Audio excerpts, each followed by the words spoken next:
Abrozdėliai yra tiesiog mano hobis. Toks hobis, kuris jau tapo gražia kolekcija, kurią žmonės gali stebėti, grožėtis.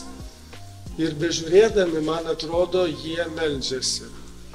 Net ir netikinti žmonės, kurie šiaip tiesiog žiūri kaip į meno kūrinius, taip kaip jie žiūri, aš manau, kad jie meldžiasi. Nes tie abrozdėliai, jie tikrai įtraukia mus labai stipriai. Įtraukia dėl ko? Jie yra paprasti ir tas paprastumas, man atrodo, ir mums ir vaikystė primena, kažkam gal primena senelius, ar tėvus, ar krikštatėvius. Žodžiu, vis tiek kažkokį santykį su tais abrozdėliais mes iš vaikystės turim. Ir galbūt vien dėl šito jausmo, vaikystės jausmo, jie mus patraukia. Bet būdami paprasti, jie vis tik tai nėra kičiniai. Yra meno kūriniai, aš sakyčiau, ir kūriniai, kurie kalba apie Bibliją, apie Dievą, pristato Dievą, tą tokį baisų, rūstų Dievą, Senojo testamento, staiga mums pristato labai paprastai, jaukiai, kaip vieną iš mūsų. Ir dėl to mes jo pradedam nebebijoti.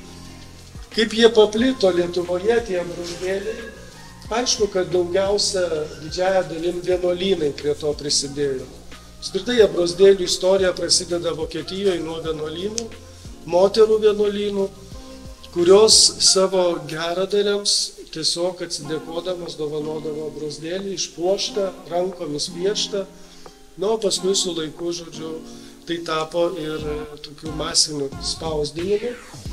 Bet tie abrozdėliai, kodėl jie ypatingi? Jie yra pirmiausia įmelsti. Ir jeigu jūs prie jų stovėsit, tikrai jie spinduliuoja kažkuo, kas įtraukia ir kas mums tampa tiesiog sava, iš karto sava. Labai nesunku juos prisijaukinti.